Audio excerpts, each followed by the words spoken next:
This is Writers on Film, the only podcast dedicated to books on cinema.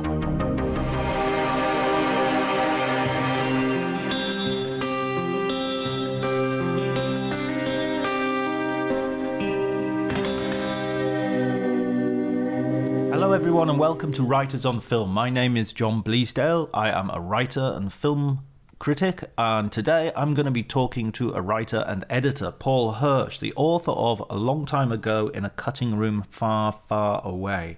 He is an editor who has had a huge impact on the industry. He has edited some of the most important films of the last 50 years, including Star Wars, Carrie, Ferris Bueller's Day Off, Mission Impossible.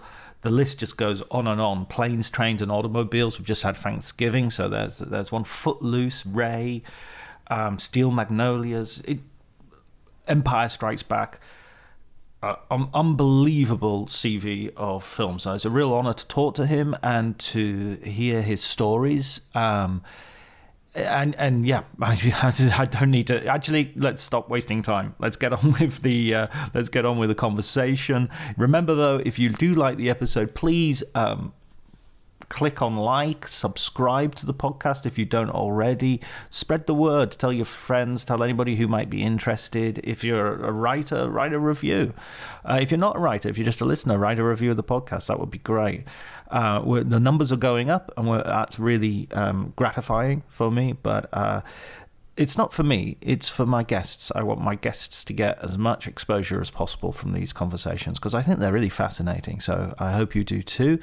You can follow me on Twitter at drjonty, DRJONTY. But before you do any of that, let's dive in straight away with the conversation.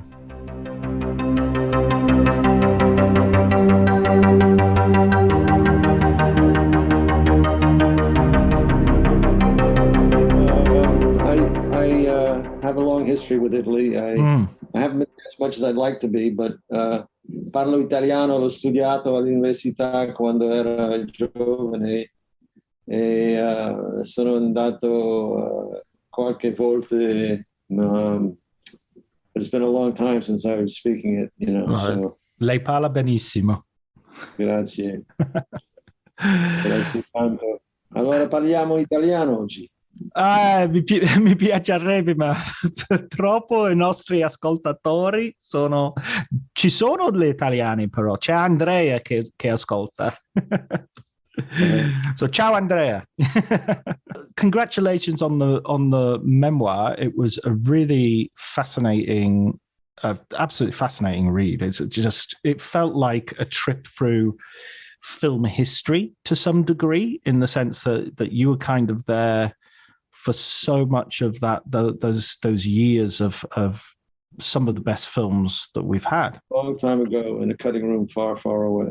Maybe that's where we can start, because your CV your filmography is so full of so many great films, but of course with that title you're referring to perhaps the most famous in terms of Star Wars. Well, it's the one that, you know, most people have heard of most. And, you know, I knew that when I wrote the book, that would be the chapter that everyone was most interested in. And it happened early in my career. So I decided to ignore the second and pay attention to the first idea, which was that's what people wanted to read about most. So I put it in the title. It's so interesting. Sort of like as you're writing the book, it's like the same skills that you have as an editor are coming in. Of you know, I don't necessarily have to go completely chronologically. I can put this here and then this here. Did you reckon that? Did you feel those skills sort of aligning? Editing the book was very familiar, but I have to hasten to add that I had some very good help editing the book, and that I originally started out writing the book non-chronologically, and found myself writing. I had met so-and-so earlier when I was doing a lot of explaining how I'd met this person, how we knew each other. And I thought, this is getting so complicated. I should just do it. I'll just do it chronologically. And because that was the simplest way to tell the story. And frankly, in this day and age, I feel that the use of the flashback is overused. there's hardly a show you can or a movie you can watch that doesn't have cut to the backstory, you know, a flashback, often without handrails for the audience. You sort of have to figure out for yourself that you're in a different time. But I didn't want to, I wanted to tell the story straightforwardly. And then my literary agent said, you have to get to Carrie by page 50. And I said, why? He said, well, Carrie is the first movie that people will have heard of that you did. And you have to get it in the first 50 pages. I said, why? And he said, well, the readers for the publishing houses only read the first 50 pages of any manuscript. I thought, great. So I looked at my text and I didn't get to Carrie till page 90 or something. I said, well, I can't cut that stuff out, you know. How I got into the business is the question I get asked most. You know, how did you get into it? That's the thing people are, you know, really interested in. And my editor, a woman named Jennifer Shute, made the brilliant and cinematic suggestion that we start with Carrie and then, you know, then pick up the story and then go back, you know. So it was not for it was not for aesthetic reasons, but for practical reasons. But it worked beautifully because, as I said before, I thought that, you know, the chapter on Star Wars would be what people would be most interested in.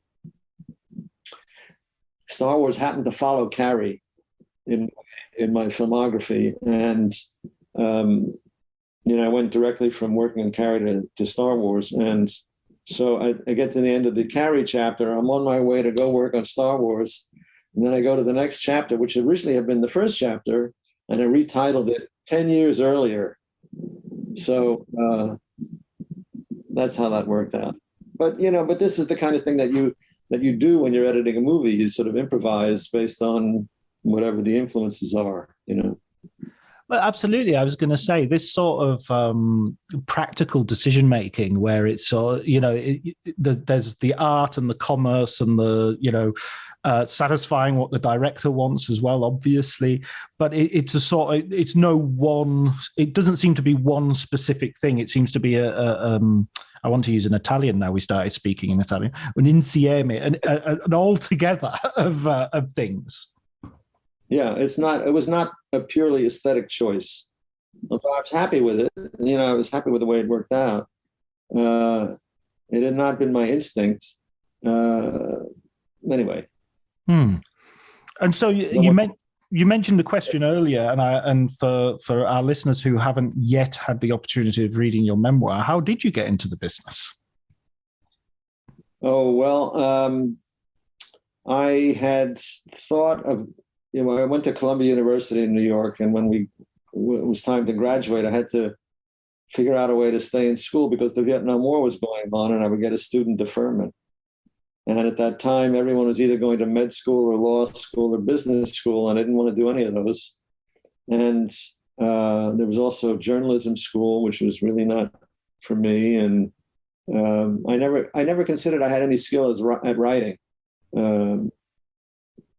So I'm always kind of struck when people say they enjoyed my writing in the book. Some do, and it's always surprising to me. But anyway, there was also architecture school, and I thought, well, that's interesting. I'd been an art history major, and I thought, well, you know, I like architecture. That can be something interesting. So I applied and I was accepted, but I didn't have enough credits to graduate Columbia without taking a summer course. And I needed a few, you know, I think I needed a few more credits. And I was able to get into a program in Paris where I was able to get the required credits and spend June and half of July in Paris on the left bank. And the classes went for half a day. And I had from noon on to myself. And wandering around the left bank, I would see these art theaters showing American movies, and it would say Raoul Walsh Film Festival, and I would think, who is Raoul Walsh? And I would say Howard Hawks Film Festival, and I thought, who is Howard Hawks?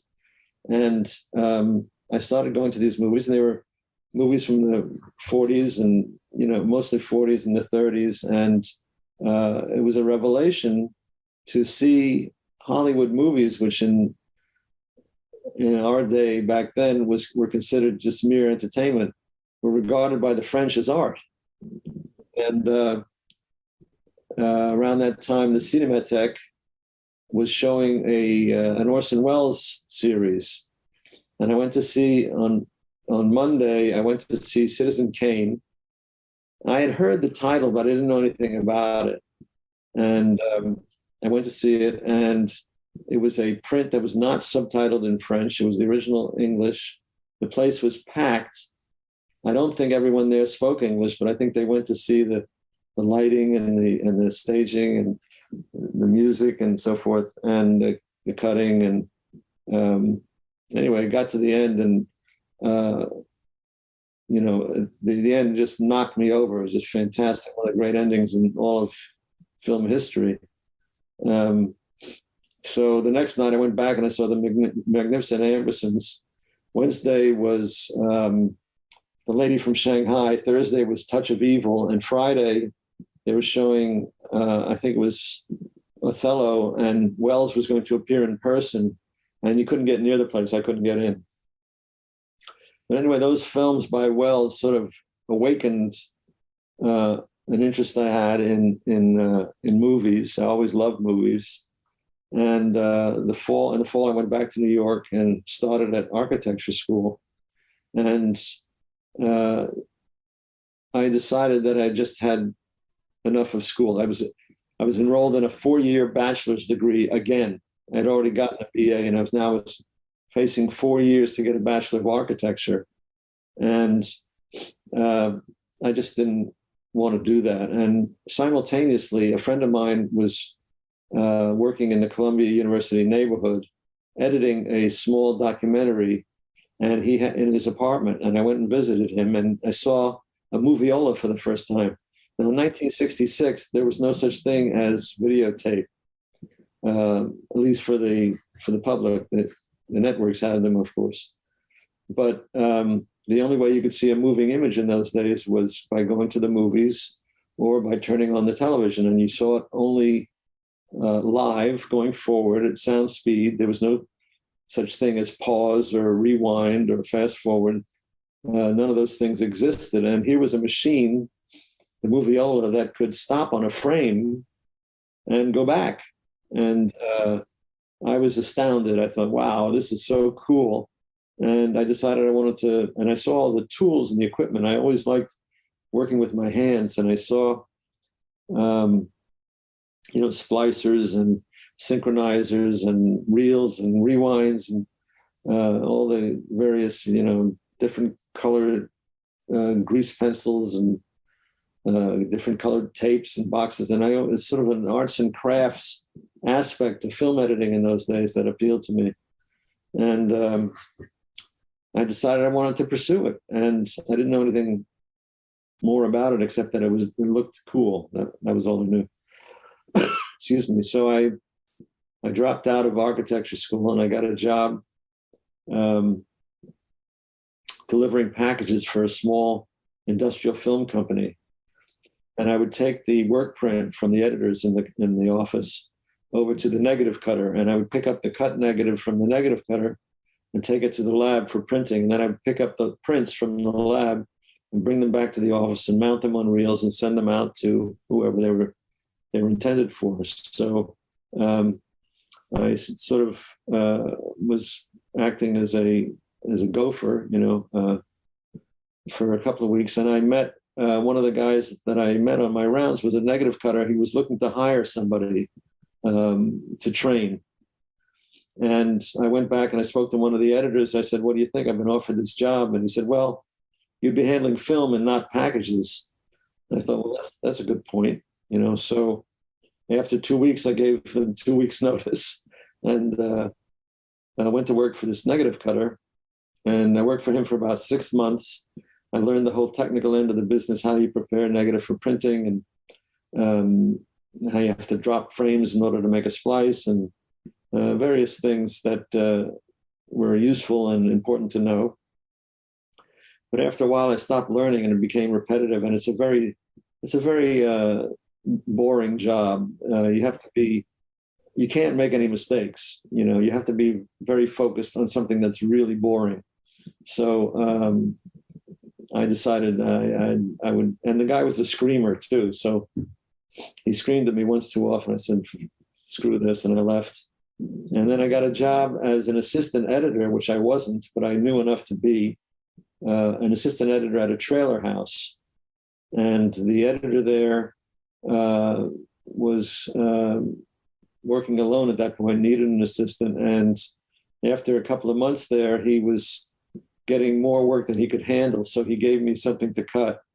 And the client was United Artists. They liked what I did. And it was a 10-minute documentary on the making of the Thomas Crown affair. They needed cut down to 3.5 minutes. So I did that. They liked it. They gave me another one to do. And then from then on, I was cutting, these are called featurettes, documentaries about the making of. And I was cutting featurettes and trailers for a while. And then my brother had a job at Universal as a low-level, entry-level executive, scouting, writing, and directing talent in the New York area. And if you were a young filmmaker looking for money from Universal, you would go to him and pitch a project. And one of these young directors who came to him was Brian De Palma. And they went to Universal with a project that my brother liked, and Universal rejected it. So during his 2-week vacation from his job, he raised money independently, and he and Brian shot this movie, Greetings. And among the three, it was about 3 young guys trying to get out of the draft. And Greetings was the way the draft letter, if you got a letter in the mail and it said greetings, you knew you were being drafted. That was the standard opening line. So one of the 3 actors, it was about 3 young guys, and one of them was Robert De Niro. And so anyway, the picture needed a trailer. So they came to me and I cut a trailer for them. And that's how I met Brian. And he and I hit it off, and the picture did fairly well. And I think they won the Silver Bear at the Berlin Film Festival, or Brian won it rather. Second prize for first time a young director or whatever. And they got the money to do a sequel that was originally entitled Son of Greetings, but changed the title to Hi Mom. And that was my first film. I was 23 years old. That film is so of its time as well. It so much feels like a 1960s, that everything is possible. I rewatched it recently, after reading your book, and was watching out for the things that you talked about in the book as well. And it feels like such a daring and radical film, so the sort of film that we don't see enough of perhaps these days. Yeah, I mean, when I watch it, I saw a film recently, I can't remember what it was now, but it gave me the same feeling as Hi Mom, where it was like young guys who were just, let's make a movie, it's like the excitement of making a movie. Yeah, it was very disorganized. I mean, there was no script. Brian was working from a handful of, pages he had scribbled some notes on. The first cut was way too long, but we didn't know that, and allowed the producer to see it with disastrous results. But I learned a lot. I went into it knowing nothing, but the saving grace was I didn't know that I knew nothing. So I went into the project with the confidence of ignorance. I thought, yeah, I can do this, no problem. And I didn't know that I knew nothing. But anyway, it was a great way to start. I didn't get another picture for 3 years. And I filled in again by doing trailers and small films. And then Brian got the money to do Sisters, needed an editor, and hired me. And at that point, it really, got the ball rolling. And there's also a problem, isn't there, in terms of, there's It's something that is detailed throughout the book as well. In order to get into working in the Hollywood system, you have to have a certain amount of experience. But to get the experience, you have to already be inside the system. Yeah, it's the catch-22. For quite a while, you were sort of hovering, sort of doing stuff in New York and moving between the two, right? Yeah, well, I didn't work in Hollywood until after Star Wars. So I did 5 pictures with Brian before anybody else hired me, and that was George. But Brian was having some success and getting more and more money and getting financing from studios. So I was sort of worked into the system working with him, although I was only working in New York. So I wasn't really part of the Hollywood machine quite yet, That point, your relationship with Brian is a real interesting sort of thread, a narrative that goes all the way through the book almost. I mean, it's interrupted at certain points. You're going off and you're working with different people, of course, but it sort of is a bit of a continuous theme as well. Well, we worked really well together, and Brian was my mentor. He gave me, he put his confidence in me, and he encouraged me, and he empowered me, and it was a great boon to me. And of course, he introduced me to all his friends who were part of the, what the French call the American New Wave, or the New Wave of the 70s. So I recently was on a book tour through Francophone Europe. I was in France and Belgium and Switzerland, met a lot of people at cinematheques and film schools, and they've sort of lumped me in with, because of my connection with De Palma and Lucas. And I almost worked for Spielberg and Scorsese, although I wasn't available when they called. Because I knew all these guys back then, they sort of lumped me in with them, which is fine with me, So, You'll accept that. You'll accept that company. Yeah, it was okay. But yeah, of course, they all knew each other, and I knew them all. And, we were all about the same age, within a few years, and all part of this, it really was a kind of a new wave sweeping into Hollywood. Yeah, it seems like a fascinating atmosphere, and it seems like something that's very open to lots of different ideas. Obviously, all these guys are amazingly sort of film literate, but there's also a sort of interest in ideas generally. There seems to be a ferment of stuff going on. Yeah, well, they all had very different sensibilities, but they all shared a love and passion for movies. I'm not sure that still exists today. I don't know. I've been out of the business for a number of years now, and these days a year is like a decade used to be. So I think it changed fast. One thing I wanted to ask, just going back to your Orson Welles sort of your private Orson Welles season in Paris. I mean, his films are notoriously, except for Citizen Kane, they're notorious for sort of this idea that the editor has betrayed the vision that he had. How do you feel about that now, and how did you feel about it when you were watching them at the time? It probably wasn't even sort of common knowledge necessarily. Well, I had no understanding of editing or what it was. I mean, in Citizen Kane, it becomes quite clear that the dinner sequence where the years go by where they're at the table, and it's breakfast, I guess.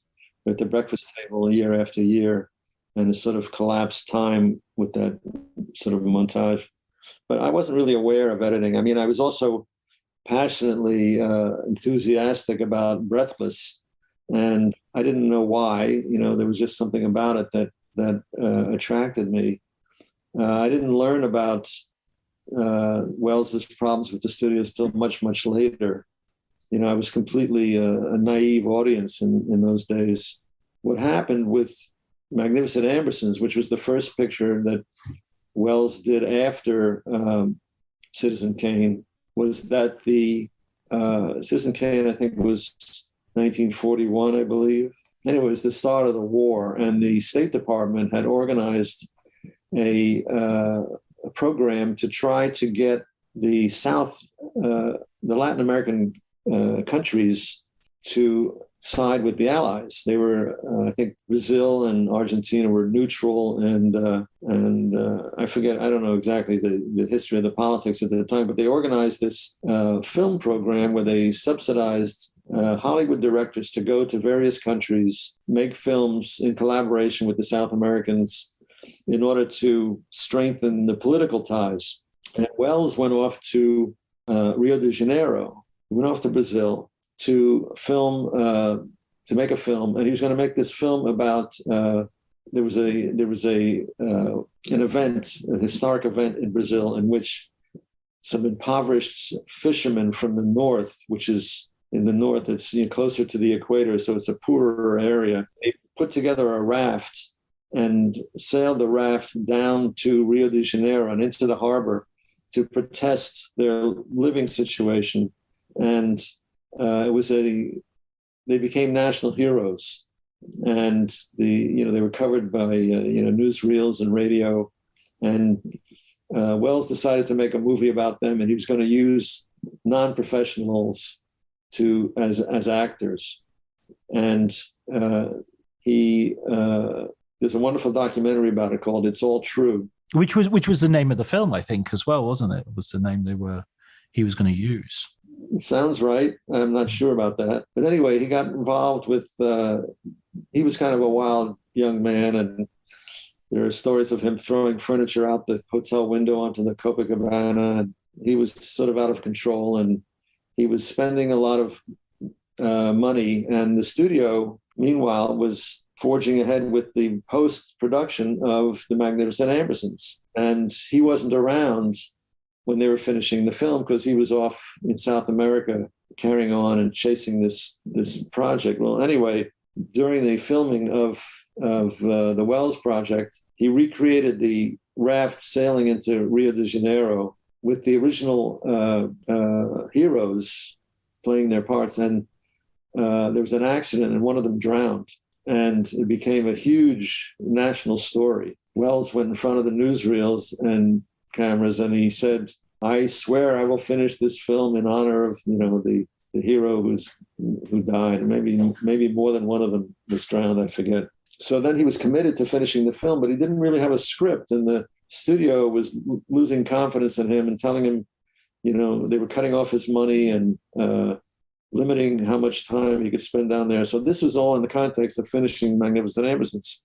So in terms of the studio destroying his film, well, he wasn't there. He was off, chasing this situation he'd gotten himself into. So it's a very interesting story. And that was kind of common as well in those days anyway. The idea of a director sort of sitting in on the cut in the 1940s wasn't. You had people like John Ford actually not shooting stuff because he wanted to sort of edit it in the camera. He didn't want to give them any alternatives. Yeah, well, it wasn't the way it worked back then. Back then the director shot the movie, and then the editing department took over, and you had women like Dorothy Spencer or Margaret Booth, who were the heads of editing departments. There was a woman named Barbara McLean at 20th Century Fox. They would head up these departments. They would assign editors to the picture, and they would oversee the editing along with the studio chief. And the directors were just, they'd finish shooting one picture on Friday and they'd start another one on Monday. So, excuse me, Ford was famous for trying to protect himself from interference by the studio and try to shoot it in such a way that it can only be cut one way. It's funny, I worked with Brad Bird on Mission Impossible Ghost Protocol. And I noticed that, Brad had been an animator, so he thought he was a very careful planner, and he would shoot these shots. And I noticed he didn't have much overlap between one shot and the next. A piece of action, he would pick up, and he wasn't covering it terribly much. You understand what I mean? The overlap was very brief, and I would say to him, "Why don't you let the camera run a little bit more, and then pick it up a little earlier so you have more overlap between the different angles?" He said, "No, I don't want anyone recutting my stuff." So he had read these stories about Ford, I suppose. We got to the editing of the film, and we were, working together. He'd say, "Why don't you extend that shot a little bit?" And I said, "Well, I can't because you yelled cut, And then, and then he realized that the only person he had foiled was himself. Nobody was coming in to recut the picture. It was just That's like learning the lessons of a different epoch and sort of being in trouble because of it, I guess. Yeah, he learned the wrong lesson. And it's a different age, it's a different era. So anyway, Wells was always fighting with the studio. And when you go onto Star Wars, you're also working with Marcia Lucas. Marcia. Yeah, you're coming in. You're working. You're working with her and. Shoot. Exactly. Yeah. So what's the situation when you arrive there? How far along are they with the film? I was the fourth editor hired on the picture. The first editor was let go when they finished principal photography and left England. And George and Marcia were very unhappy with the cut. She was an editor of, she had edited Taxi Driver and Alice Doesn't Live Here Anymore. She didn't want to work on Star Wars, but George implored her. He says, "You've got to take over, because this cut is hopeless." And she agreed. And they had hired Richard because he lived in close to where they were working in San Francisco. And Richard had cut, he had worked on The Conversation and One Flew Over the Cuckoo's Nest. He was very accomplished. They came through New York on the way back to California, and we were working on Carrie at the time. We had basically finished the cut, and we showed it to George and Marcia, and they went off to California. About 2 weeks later, I got a phone call from Marcia saying, "Can you come help out?" I wanted nothing more. And I agreed, and that's how it turned out. So, but I had to finish Carrie first. So they had finished shooting Star Wars, I want to say around the beginning of July, something like that, or mid-July. So I had to stay on Carrie till the end of September. I wasn't available until then to work on the film. So Marcia started working on the end battle. That was her assignment. She took that on, and Richard started recutting the cut that George was unhappy with of the body of the film. Right. And they realized that it wasn't going to go fast enough unless they had more help. So by the time I got on the picture, a lot of work had already been done, So what happened was Marcia kept working on the end battle. I jumped into recutting the reels that with Richard, and we would sort of leapfrog. If he was on reel 2, I would take reel 3, and then he'd go on to 4, and I'd go on to 5, and so forth. I didn't see what he was working on. Well, that's not entirely true. We had agreed when I came on that since we were all working together, that, and our names are all going to be on the film, that we would show each other our scenes, and if anybody had any notes that they, if they saw something they were uncomfortable with, discuss it and try and work it out so that everyone was happy about that. So there was a lot of consultation. But it was more like a courtesy consultation. People were inhibited from interfering in other people's work, and it was a little bit of you had to be. I had to be very polite, Right. But it was fine, and at a certain point, George had been getting ILM up off the ground and flying down there half the week. He would go down to Los Angeles on a Monday morning, stay there till Wednesday evening, work 3 days at ILM. Wednesday night, he'd fly back, and then Thursday, Friday, and Saturday, he would work with us, the editors. And we worked that way for a while. And then the studio was concerned about expenses on the film and wanted to cut the end battle. They said, they've rescued the princess, the movie's over. You don't need the end battle. And George was determined to have the end battle. So he wanted to put that into the pipeline at ILM first, so that once it got going, it's like getting, slightly pregnant. Yeah, the costs have been sunk. You have to follow through. Exactly. So he wanted to finish the end battle first, to get that in the works first, so they couldn't cut it. So ILM gave us a deadline for when they needed the cut. So he took me off what I was doing, and he split the sequence in half, and Marcia took one half, I took the other half. When I say half, I think she had the longer half. if that makes any sense. But he gave me the final trench run, Luke's trench run. So we worked on that separately for a day or two, and then we combined the sequences into one.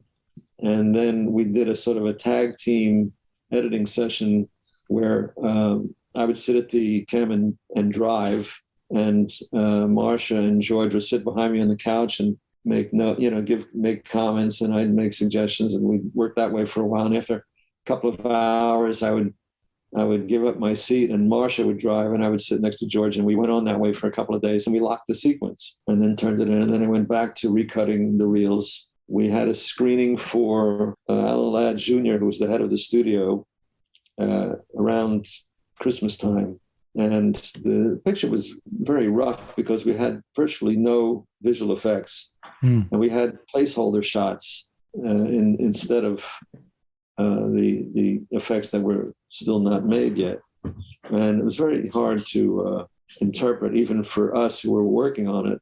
And I wondered what he thought of it. And the lights came on at the end, and he said, "Great." So I don't know if he thought, like you said, sunk costs, I guess he thought in for a penny, in for a pound. He said, "Great." And we went on. And then my contract was to the end of the year. So Marcia came to speak to me, and I thought she was going to say, "Thank you very much, goodbye, and good luck."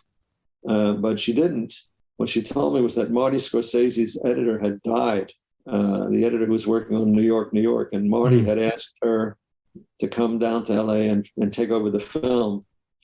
And she really wanted to do that because it was a character film, and she was, much more in tune with her sensibilities, not this, spaceship rocket, space gun, ray gun kind of movie. So she wanted to go work on that. And George had said that he wanted to finish the picture with just one editor, and he wanted it to be me. So I was surprised at that because Richard had been hired before me. I assumed that he was going to be on the picture at the end, but his deal was the same as mine. It was only till the end of the year. So George left himself the option to hire one of us, and he hired me. So at that point, beginning of January to the end, which was mid-May, I was the editor on the film. What was the moment where? Because I mean, you're editing Carrie before this, and you're editing Sisters and Brian's films. So when you looked at this film, it's so different from what you were doing with De Palma. What was your sort of? Did it take you a while to acclimatize to it? And what were your feelings towards the film? That famously, as you say, Alan Ladd Jr. Gave you a sort of thumbs up of a certain kind, but famously lots of people saw this film early stages and were very dismissive, didn't think this was going to work. Yeah. Well, I thought it was great. I mean, I had seen production stills at a friend's house in New York, and I was just knocked out. I mean, I saw pictures of the, C-3PO and R2-D2 and Chewbacca and the Sandcrawler and the Stormtroopers and Darth Vader, and these were black and white stills, but on the set, production stills, and I just thought it was a knockout. And we had dinner at their house, and I came back home that night, and I said to my wife, I said, I really would love to work on this movie, but it seemed impossible. But no two people have the same sensibility. Of course, obviously, Brian and George are very far apart in that sense.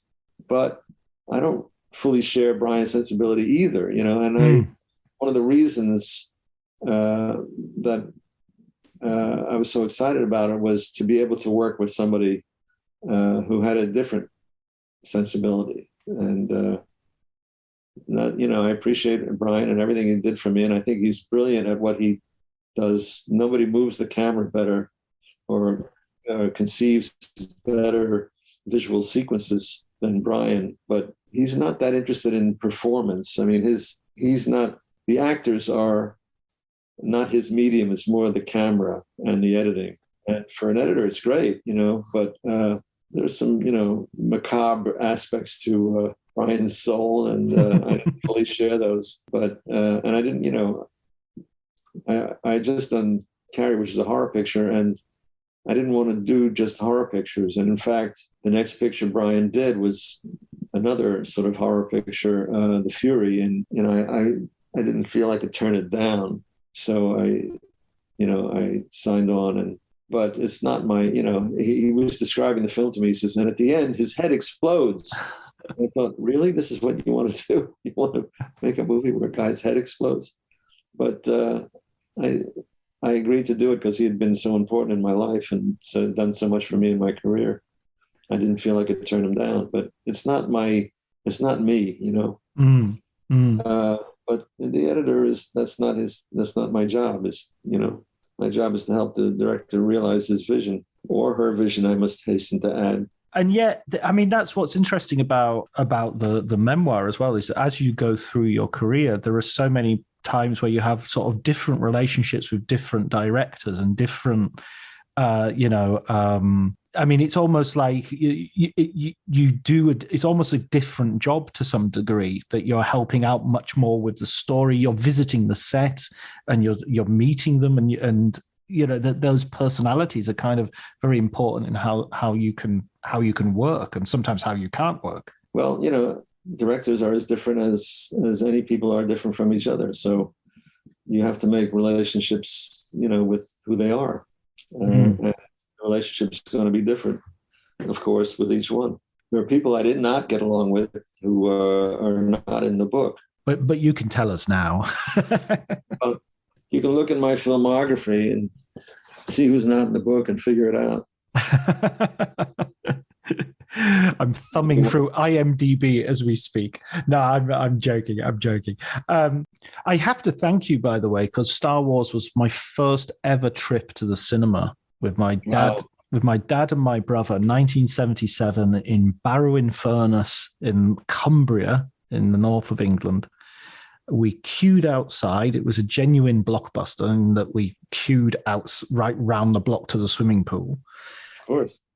It was winter, so it was dark because it didn't get up north until the winter, and it was a sold out screening. So absolutely, it took us so long to actually get into the cinema that the film had already started. So I never saw that front crawl bit or anything. How old was I? I was 6 years old. 6? Yeah. Wow. I was a little kid, but I still to this day remember being terrified of Darth Vader. I was going to say, I think 6 is kind of young for this movie. Yeah, I guess it was, but I was just so it was unbelievable. I mean, can you imagine? It was the first film I saw on the big screen as well, so it was like. Yeah. But the thing was, then we didn't get to see it again. It didn't play on television until 1982. And so, I was 10 by the time it came to show on television. And in the meantime, I had to read the books. I had to play with the action figures. So it was very, it's very, very big for me in that way. Great. And listened to the record and the soundtrack and everything. So thanks for that. That was a great experience. But then obviously you're going on and you're having. I mean, the list of films is phenomenal, and some of those films, as I was saying earlier, you're having a huge impact on. I love the story about Footloose and about suggesting another song and suggesting how to do the sort of the feat of the title sequence.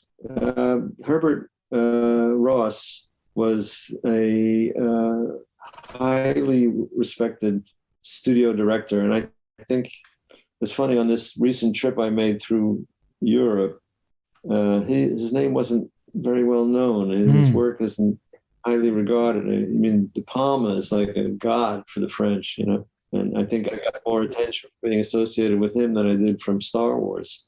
They revere Brian in France. Herbert Ross, they haven't heard much. I guess they knew the name, but I think he's considered sort of a studio apparatchik or something. But he was a very skillful director. He knew his stuff. He had, of course, a very different sensibility. He had been a dancer and a choreographer. My approach to editing is sort of dance-like. I mean, it's I love cutting to music. For me, it's the equivalent of dancing. It's the aspect of editing that's most like choreography, whereas choreographers work to organize movement in three-dimensional space against music. Editors organize movement through a two-dimensional plane against music, and it's very similar to choreography, and I enjoy it enormously. Footloose gave me the opportunity to exercise that muscle, that I had done some of that in Phantom of the Paradise, which was partly a musical, but hadn't really had a chance to go full in on that since then. And it was a joy. And it was and a revelation for him too, because I don't know, he was very appreciative, is all I can say. He was married to a ballerina, a woman named Nora Kay, who my mother had been a professional dancer. She had worked in modern dance, and she told me that Nora Kay was one of the two greatest ballerinas she had ever seen in her life. And I told this to Nora, and she said, "Who was the other?" Who wants to check out the competition? Yeah, so I asked my mother, I said, who was it? And she said, Pavlova. And I told Nora, she said, "Oh, okay." She was okay with that. She was. If Pavlova's good enough, then that's the critical criteria correct. She said, "Oh, okay." Yeah. But Herbert told me that her very first debut, she had 23 curtain calls. She was a huge, huge star as a ballerina. They were married, and she was funny because she was from Brooklyn, I think, and she had this accent. It was sort of like the opposite of what you'd expect from a ballet star. It was very sort of working class New York accent, but she had very refined taste with this funny Brooklyn accent. But anyway, she was very encouraging. She liked my work, and I think that helped me with Herbert, of course. And I mean, another person that you bring up in the book, which is a sort of musical hero, is Bernard Herrmann. Although your relationship with him it doesn't get off to a great start. No, well, it had been my idea to use Benny's music in Sisters, and I had shown this to Brian and encouraged him. And Benny and I had a misadventure on the mixing stage, which I describe in great detail in my book. But I became persona non grata in his eyes through no fault of my own, I would hasten to add. And after the picture came out, Brian wrote an article in the Village Voice describing how I had championed using Benny's music in the film. And when we met again on the following film that we did, Obsession, his attitude changed 180 degrees, and he was very warm and welcoming. And I assumed that he had read the article, but we became friends, and it was very gratifying. Absolutely. And I mean, what a career as well, going from... Well, he was a sheer genius. I mean, his first film was Citizen Kane. His final film was Taxi Driver. So yeah, I mean, there's not much, you could dream of having a span of a career which features those films. If it was only those two films, it would be enough. But when I met him, I thought he was the oldest person, the most ancient person I'd ever met in my life. But he was 61 at the time. 61 in the 70s was old. It's nowadays it isn't at all. No, 61. Well, even in those days, it wasn't that old, but he was older than his years because he was possessed with a constant and boiling rage that ate him up from inside, I think. He felt this smallest slight was terribly wounding to him. And Hitchcock threw out his score for Torn Curtain, and he was so hurt by that he left Hollywood and moved to London. So he was, he was a very deeply emotional man, and he paid the price. But, as my father used to say, when he was my age, he'd been dead for 16 years. So it's hard for me to think of him at that age seeming so old to me. But I was 26 at the time. So. I mean, there are some temperamental artists is a sort of almost a bit of a stereotype, but in the filmmaking world, there seems to be almost sometimes an encouragement of that sort of temperamental sort of, I mean, another director who you have a very successful working relationship with, but also, somewhat, well, I think temperamental is a nice way of saying it, is John Hughes, because you have a wonderful rapport with him to begin with, right? Well, John had this pattern of getting crushes on people. He would find somebody, you're the greatest, and then James Spader told me this story that, he had worked for him in Pretty in Pink, and he became friends with him, and he'd go over to the house and they'd sit in the hot tub together and they'd stay up all night playing music. And then one day he couldn't get him on the phone. He had no idea why. It was just something that was a pattern of John's that he repeated, that he would get these intense, crush is the best word I can think of, on people, and then for no reason he would drop them. So it happened to me, and it happened to a lot of other people too. And his films were kind of quite challenging as well, because of how he was going around shooting and the coverage that he was giving, right? Yeah, well, he was a writer, so he was always generating material. I think I'm not really sure how it happened. The script was long in the first place, and then scene would come in dailies and would be much longer than scene as written on the page. And I think, where did all this material come from? I'm not sure if he improvised it on the spot or if he wrote overnight and handed out pages in the morning, or I'm not really sure how it happened. But I remember going down to the set and speaking to the production, the script supervisor. And I said to her, how's it going? She said, not good. I said, what do you mean? She said, well, the master runs 14 minutes. I said, well, the camera only holds 11 minutes of film. She said, we did a pickup. The scene had 14 minutes. Oh, my God. I mean, Ferris Bueller's Day Off, I always remember watching that. I remember watching it when it first came out. I'm not sure if I saw it on the big screen or if I saw it on video, but it was it felt like a very innovative teen comedy. It was it had all those direct-to-camera things, and I think you were responsible, if I remember correctly, for the sort of final sting of him staying and ushering people out of the theater. Well, no, that was John's idea. Right. He had shot a number of endings, different endings, but at the same time, it was when they shot the shower sequence, when Matthew's wrapped in a bath towel, they improvised a number of gags that to be played at the end. But in those days, it wasn't today everybody stays to the end of the movie because they expect to see something at the very end. I think Marvel does that all the time, right? I don't go to Marvel movies, so I'm not sure, but I think that's what they do. And but at that time, the idea of a joke on the end of the titles was, I said, John, nobody's going to see this. Everybody will have left the theater by then. So it occurred to me that there was a scene that we'd taken out, a really funny scene, but in the context of the movie, it was just in the wrong place. So we had dropped the scene for reasons of continuity and not continuity, but pace. And it just didn't make sense where it was originally written. And since it was so funny, I thought maybe we could play that scene against the titles, and then people will stick around to watch the scene, and then they'll see the tag at the end. So that was my contribution. Yeah, and I mean that's as you say, it's sort of prescient of how films would start utilizing that to keep people in theaters for that little bit longer and see that stuff.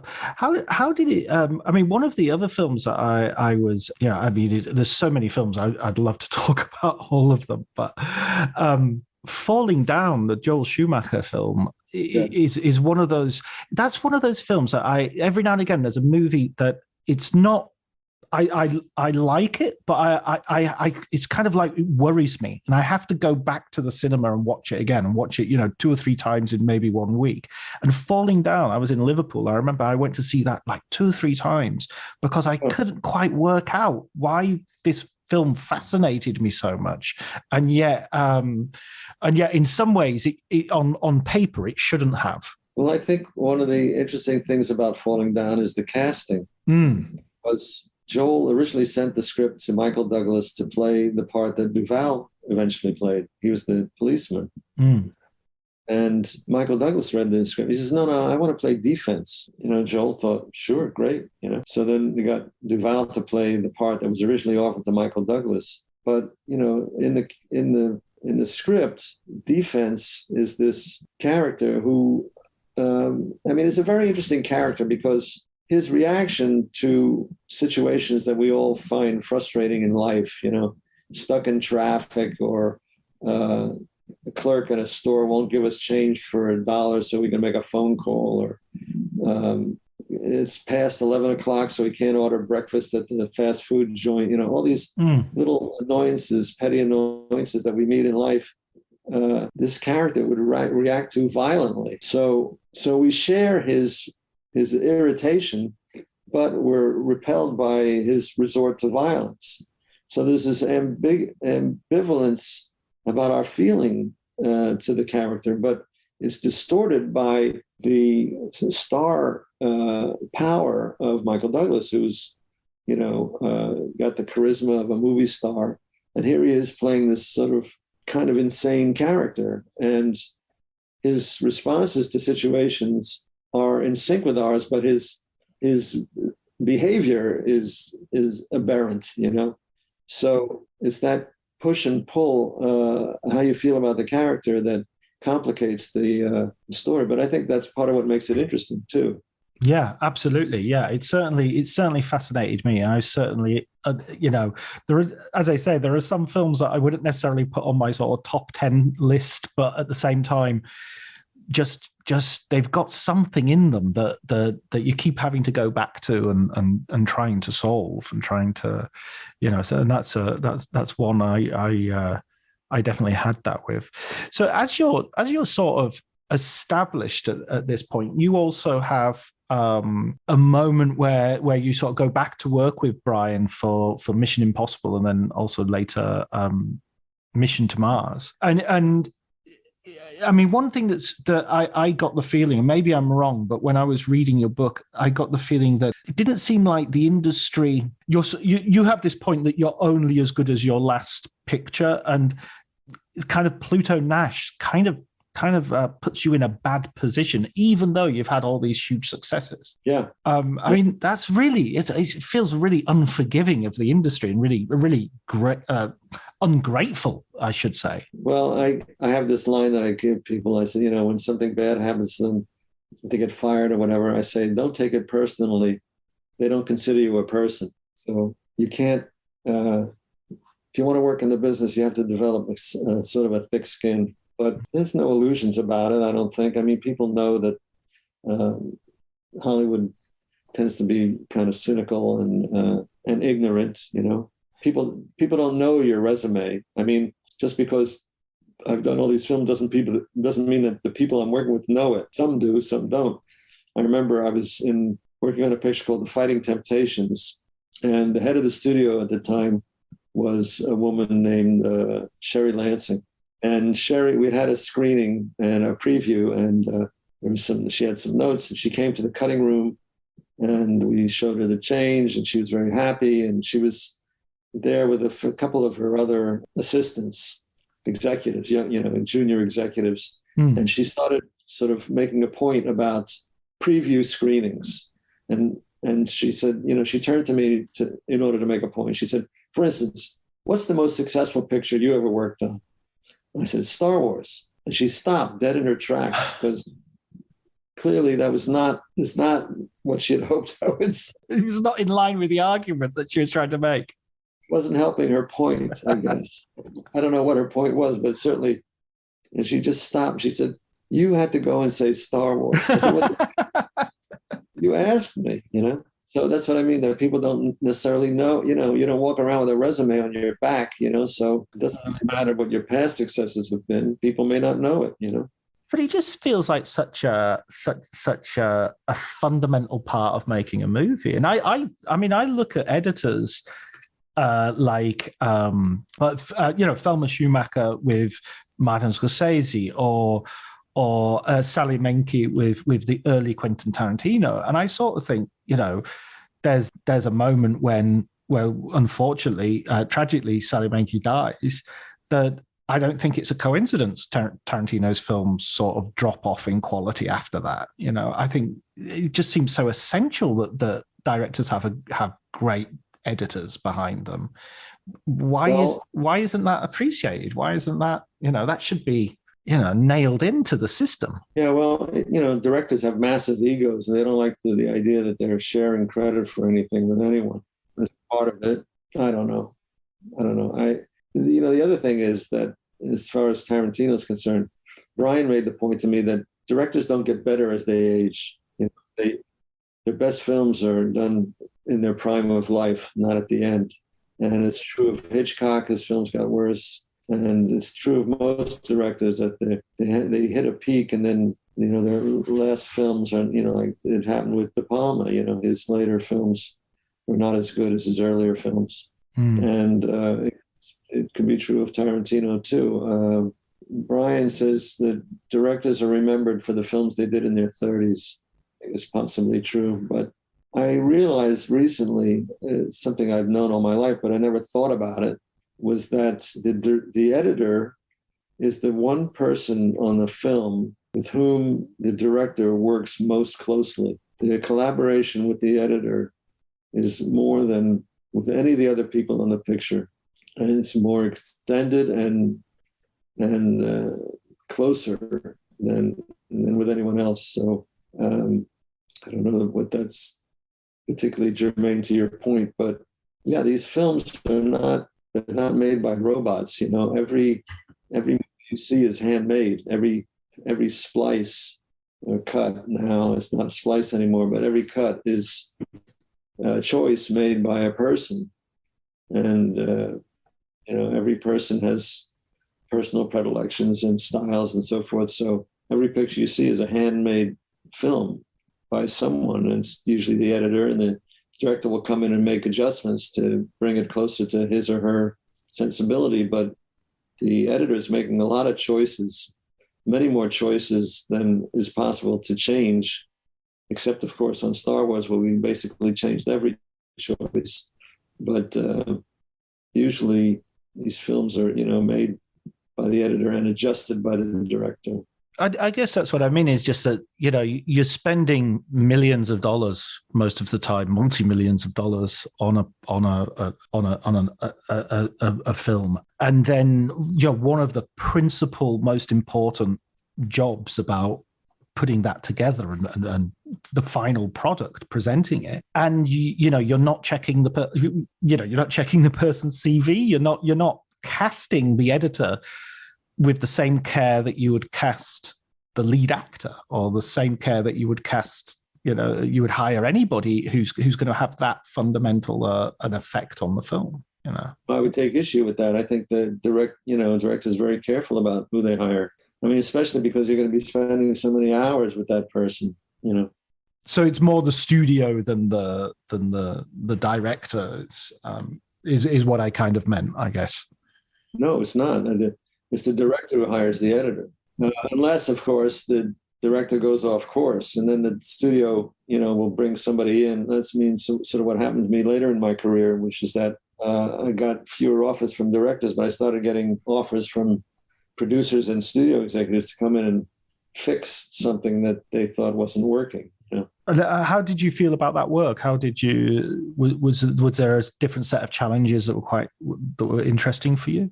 Well, it's yeah. I mean, I feel it's there's a certain ambivalence about it. You want to work on good pictures, right? So it's not fun to work on something that's not a good picture. Yet, if you can improve it, there's a sense of satisfaction about that, and there's an ego satisfaction coming in to save the day. You feel very smart if you can manage to pull it off. But yeah, I mean, listen,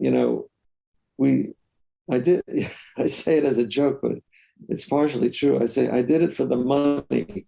You have to make a living in this world, and you take whatever jobs come along. Sure. If the job isn't coming from the director and it comes from a producer, you take that job, So there's certain reality about earning a living in the world that you have to adjust to. And when you had the opportunity then to sort of, you sat and you wrote your memoir and you were sort of looking back, was there anything that sort of surprised you in the process of going over your career and your life? Well, I started to realize that a lot of my relationships with directors had ended badly. And I thought maybe there's something I was doing that was contributing to that, you know. But I mean, I argue with directors. I feel, I don't know if it's arrogance or whatever, I've always felt to be the intellectual equal of whomever I'm working with. Not always true. There's some, you know, I think they have gifts that I don't have, certainly, and I definitely acknowledge that. But in terms of, you know, discussions about the work, I feel, you know, sort of, I've always felt sort of on an equal footing and debated them. When I disagreed with them, I felt the obligation to pursue my opinion until they shut it down, because I feel it's doing them a service, that if their ideas are put to the test in discussions with me, they can go into, you know, more public situations with the confidence of knowing that their ideas have been tested. So even if I disagree with them, I feel I'm doing them a service. But they may not have agreed with that. So Mission to Mars sort of ended badly with Brian and I sort of on the outs, but we've made up since then, and I'm happy to report that our relationship's on a good footing again. But you know, Hughes sort of cut me off, and Herbert Ross was unhappy with. I wanted to take a vacation with my children, and he was unhappy with my going away for a week. But, you know, I'm sure I would have gotten more work from Brian if we'd stayed on the same coast. But I moved to the West Coast. He stayed in New York. So he hired me when he did a picture on the West Coast, like Mission Impossible or Mission to Mars. Those were West Coast productions, and he hired me for those. And the same is true with Herbert. I mean, Herbert moved to New York after Steel Magnolias. He did one more picture, I think the one with Steve Martin. Can't remember. It's about a mafia boss who's in. Oh, is it My Blue Heaven? Is that? My Blue Heaven. Yeah. So I think he, you know, after he did that, he moved to New York and married Jackie Kennedy's sister. So and then Hughes retired. Basically, he stopped editing films. Just stopped directing films after Curly Sue. I think that was his last one. So at a certain point, all the directors I'd worked with had either retired or passed away. So you start having to work with new people, and it's always a roll of the dice. Yeah, and you sort of become, you know, the directors are getting younger, just like the policemen these days. Yeah, yeah. Listen, there's one final question I want to ask Paul, and you've been very generous with your time, so I really appreciate that. But the one final question is, we always ask for a recommendation for a book, because this is a podcast about books, about people writing about film specifically. What sort of what would you like to recommend for our listeners? Oh gosh, you put me on the spot here. I don't read a lot about film. Let me look at my shelf here. Well, there's there's Walter Murch's book, a very slim book. Walter approaches editing from more of a scientific standpoint. I tend to see it as sort of an instinctive art. I think Walter has a more scientific slant on editing, which is very interesting. I would recommend his book, In the Blink of an Eye. I read his. I haven't read that one. I read his book he did with Michael Ondaatje, the Conversations, which was a very interesting book. When you watch a movie nowadays, do you sort of watch a movie with a sort of the professional eye and go, oh, that's well edited, or vice versa? Yeah, I do. Who are the editors working at the moment that you sort of admire? Oh, there's a number of them. There's a man named Tom Cross who did Whiplash, I believe, very talented. Eddie Hamilton has taken over the Mission Impossible franchise. He's an excellent editor. He also worked on Maverick. And who else? My daughter, Gina, Gina Hirsch, excellent Right. editor. She's waiting for her first big hit. I keep telling her, just, you're one hit away from stardom. That's the way it works. Absolutely. Absolutely. Herbert Ross used to always say that it's all hits and flops, hits and flops. That's all it's about, hits and flops. Absolutely. That's a brilliant. Thank you so much, Paul, for talking to me. I really appreciate it, and it's been really interesting, fascinating talking to you. Well, that's great. It's been fun talking to you.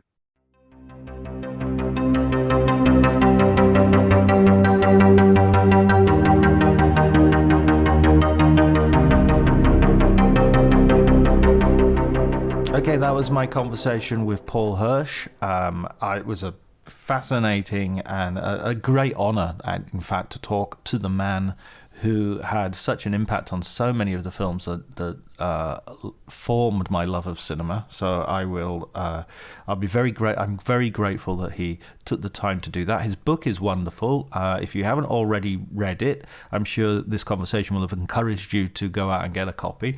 A long time ago, in a cutting room far, far away, my 50 years editing Hollywood hits, Star Wars, Carrie, Ferris Bueller's Day Off, Mission Impossible, and much, much more. A quick note would be that next week there won't be an episode. I am away at a film festival, so it's unlikely that there will be an episode. So I think we're going to have a short break, hopefully just a week, maybe 2 weeks, before we're back. If you are hankering after some Writers on Film talk, there are over 80 episodes to go back to and discover some great guests if you haven't heard them all, and if you have, you might want to go back and revisit a couple, because some of those conversations are well worth delving into. Thanks go to Ali Howard for the artwork and to Elliot Atkins for the music, and thank you, dear listener, for joining me, and hopefully you'll be here again soon. Take care.